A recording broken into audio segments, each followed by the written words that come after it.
Olá, muito boa noite. Está no ar mais uma edição do nosso Debate Esportivo, programa esportivo semanal transmitido aqui pela TV Claré, que, claro, destaca os assuntos aqui da cidade de Rio Claro no esporte em todas as suas modalidades e também em nossa região. Nossa equipe esportiva está reunida e nós ficaremos com vocês até às 9 da noite com muita informação, entrevistas especiais. Hoje temos muitos convidados aqui no programa e você, claro, faz o programa junto conosco com sua participação no contato direto que temos através do WhatsApp aqui do Debate Esportivo da TV Claré. Estão comigo para mais esta jornada Vlada de Santos e Reginaldo Bortolin, os companheiros aqui do programa. Vlada, boa noite.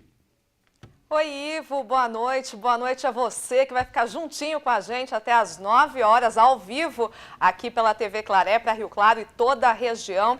E é como o Ivo disse mesmo, a gente quer a sua participação, você telespectador tem voz ativa aqui no Debate Esportivo e você já pode começar a mandar a sua mensagem, temos muitos assuntos hoje, futebol, basquete.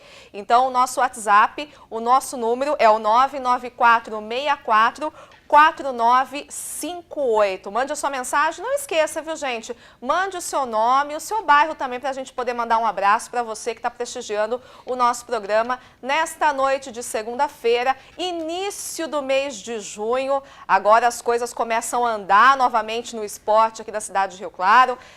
Depois que a gente teve o fim do Campeonato Paulista, Série A1, Série A2, Série A3, fim do NBB, mas as coisas começam a caminhar também agora para já o segundo semestre. Não é mesmo, Reginaldo Bortolin? Boa noite para você também, meu querido. Boa noite, Vlada. Boa noite, Ivo. Boa noite aos convidados e boa noite a você que prestigia o nosso programa toda segunda-feira, aí ligadinho na gente. O grande destaque, na verdade, do programa de hoje são os nossos convidados, né, Ivo? Convidados de categoria aí, né? Então, já vamos apresentá-los. Hoje vamos falar muito de basquete, o basquete que está aqui em Rio Claro com a seleção brasileira sub-16. Depois também tem o basquete da própria cidade, o basquete de Rio Claro. Enfim, novidades no basquete de Rio Claro e aí a nível nacional também. Muito bem, olha, Reginaldo Bortolin, já vou falar para você apresentar os convidados. Faço questão que você faça isso hoje. Puxa, com muita honra, Vlada, com muita honra. Hoje estamos recebendo aqui o André Germando, né, que é o coordenador das categorias de base da seleção brasileira. Maravilha. Uma boa noite para você, André. Boa noite. Seja bem-vindo. Boa noite a todos.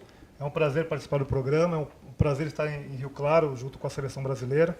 E vamos falar de basquete, falar da seleção brasileira, falar sobre toda a preparação da seleção aqui em Rio Claro. Maravilha.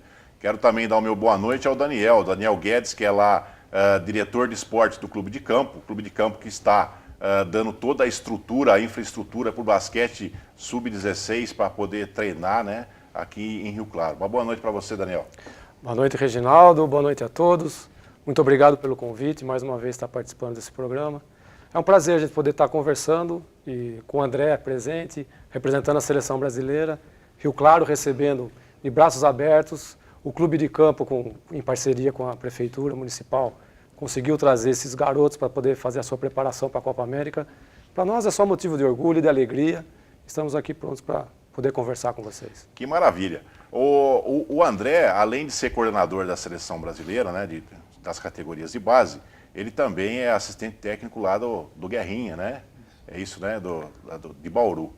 E eu não poderia deixar de passar, né? O Bauru que disputou aí a final com o Flamengo, né? Antes da gente entrar na seleção brasileira, né?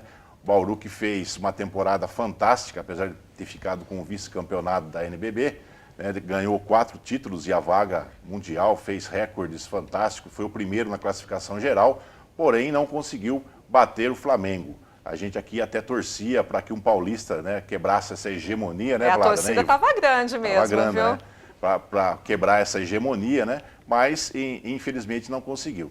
Mas vamos saber do André, o que aconteceu, né, André? Que Bauru, né, nessa fase final aí, não conseguiu aí bater o Flamengo. Chegou meio assim com o Mogi e tal, e daí com o Flamengo não conseguiu batê-los. O que aconteceu lá com Bom, eu acho que primeiro a gente enaltecer a campanha que o Bauru fez essa temporada.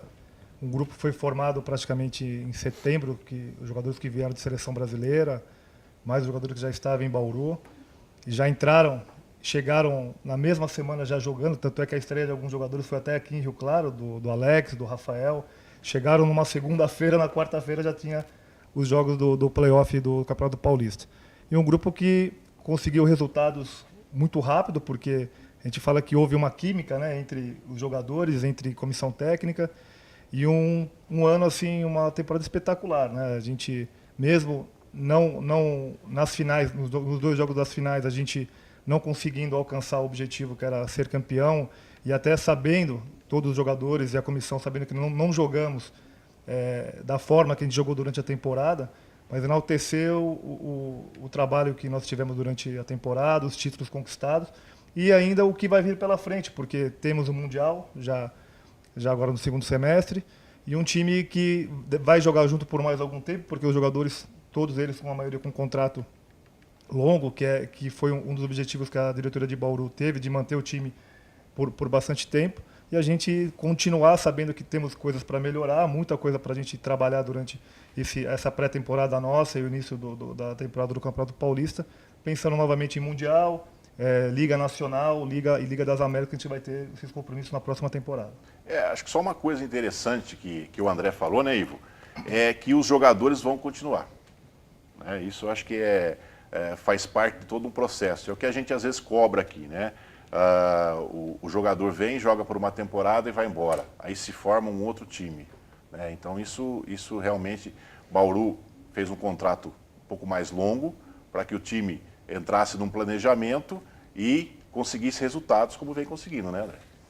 Não, isso eu acho que é fundamental, porque os jogadores todos que estão dentro do projeto têm tranquilidade em relação ao trabalho, e principalmente a gente sabe que com continuidade do time junto, com certeza o time vai evoluindo, nas dificuldades vai encontrando, né, cada um vai encontrando dentro do grupo as saídas para as dificuldades que nós temos, e a gente manter esse grupo, que é um grupo vencedor. Eu sempre comento no nosso time que assim, a gente é um grupo que nós sabemos o que nós queremos ali dentro, são jogadores muito profissionais, jogadores que se dedicam muito, e todo mundo que está no projeto se dedica muito, e a gente sabe que tem muita coisa para conquistar pela frente juntos. Então a gente tem resultado nessa reta final, não foi o que nós gostaríamos, e todos que trabalham dentro do projeto sabem disso, mas a gente tem muita coisa para conquistar pela frente também.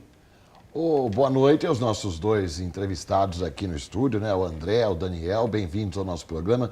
Só para a gente finalizar esse assunto, pelo menos da minha parte do título do NBB, né? Porque há muito a conversar aqui no programa sobre seleção, sobre o próprio trabalho do clube de campo na base, no basquetebol. André, o nível técnico entre os 2 elencos, Flamengo e Bauru, a gente até avalia como próximo, né? Então qualquer resultado poderia acontecer nessa disputa de título. O fato é que Bauru perdeu o título para o Flamengo, na opinião da maioria das pessoas, jogando um pouco menos do que poderia.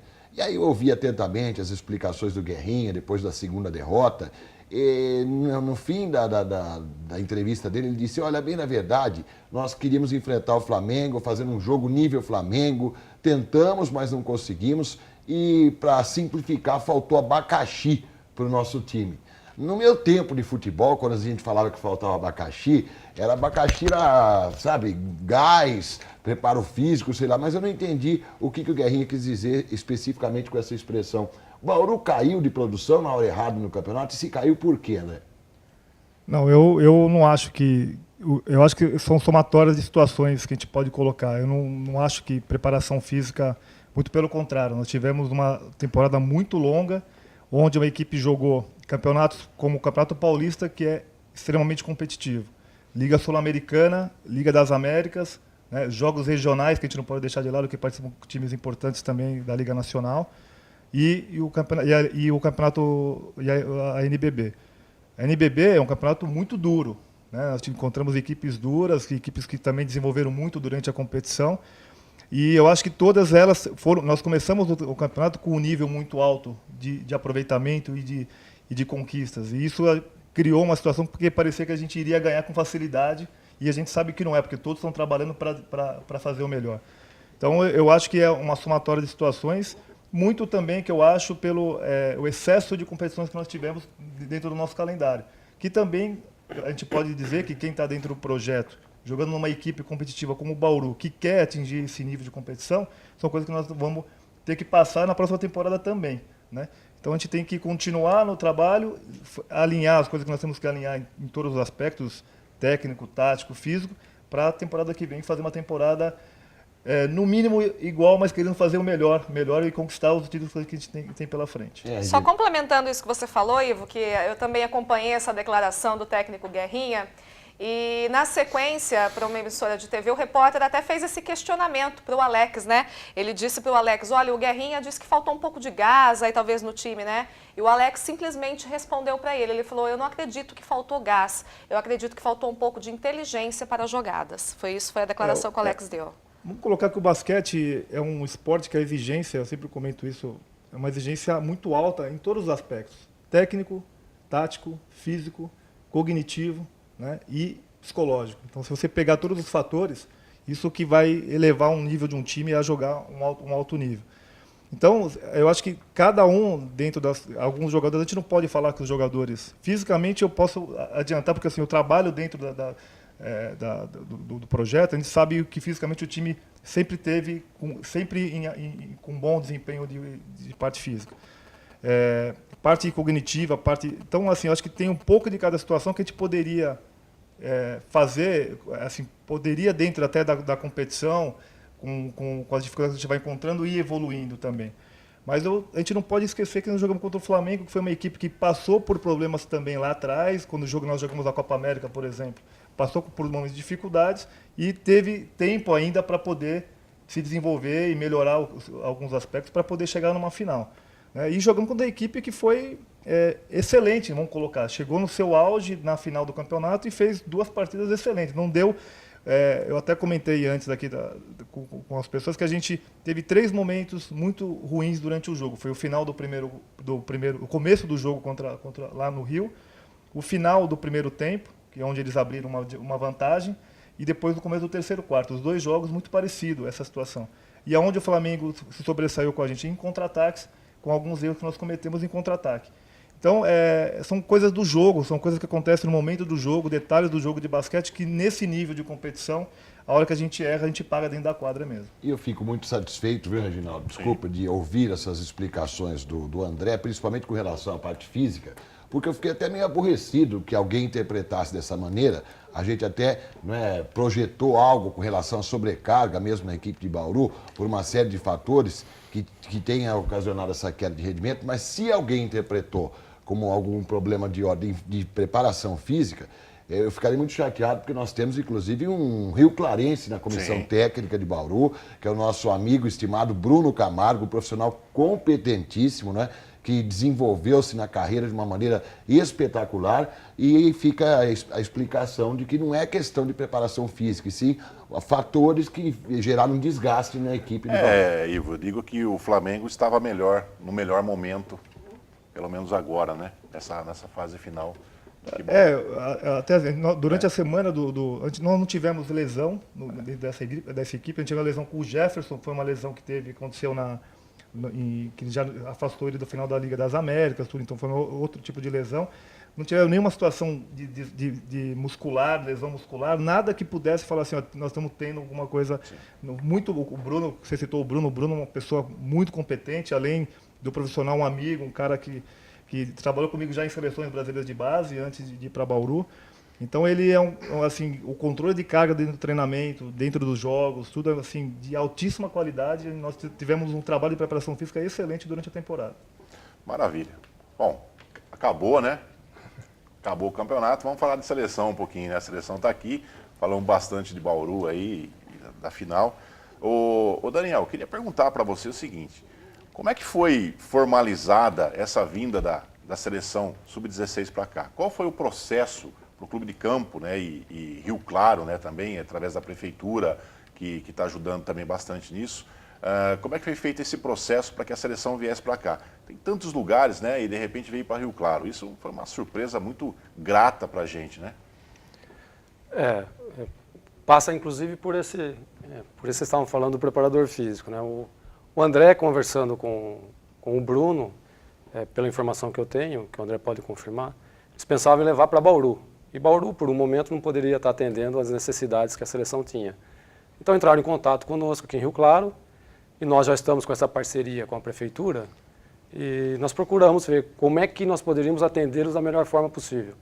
Então a Prefeitura se responsabilizou por algumas coisas, o clube se responsabilizou por outras. Nós hoje temos lá uma quadra que atende às necessidades das equipes de alto nível. Então nós selamos esse acordo, conversamos com a CBB, vimos as necessidades e tentamos atender da melhor forma possível. Para nós também foi uma grata surpresa. Eu acho que é importante, porque nós estamos começando um trabalho hoje lá no clube, e esses meninos podendo estar perto de uma seleção brasileira, conhecer os jogadores, a comissão técnica, não acaba não convivendo muito com eles, mas está próximo. A própria presença do Rubem Manhano, ele fez questão de participar de um treinamento nosso, conversou com os meninos, isso só vai engrandecendo o nosso trabalho. Então, para nós também foi uma surpresa e rapidamente nós mostramos que nós tínhamos interesse, mostramos o que nós poderíamos oferecer, se isso tivesse a altura das necessidades da seleção, nós pusemos à disposição. E ficamos mais satisfeitos ainda porque eles estão satisfeitos com a recepção que nós fizemos, o treinamento está ocorrendo da forma que eles desejavam, estão utilizando o ginásio municipal, o ginásio do clube, então para nós foi fantástico. Os meninos ficaram deslumbrados, né, de poder ter uma seleção. Acho que isso é importantíssimo. Quando você tem um espelho, a criança consegue visualizar, o sonho dela vai um pouco mais longe. E a criança que está começando uma atividade esportiva, uma modalidade qualquer, ela tem que sonhar. Se não sonhar, inclusive foi as palavras que o próprio Rubem Manhano falou, tem que sonhar grande, não adianta sonhar pequeno. E aí, para nós, foi fantástico. Maravilha. Muito bem, a gente vai fazer um rápido intervalinho comercial e na sequência a gente volta ainda para conversar com o André e com o Daniel também. A gente vai mostrar um pouquinho das imagens dos meninos do Sub-16 da seleção brasileira. Então você não sai daí, ainda hoje tem Marcelo Tamião ainda, técnico do Rio Claro Basquete, aqui contando todas as novidades. Ele falou, Vlada do céu, olha só o que você vai me perguntar, hein? Mas a gente vai ver se a gente consegue arrancar alguma coisa dele aqui hoje. Não sai daí, a gente volta já.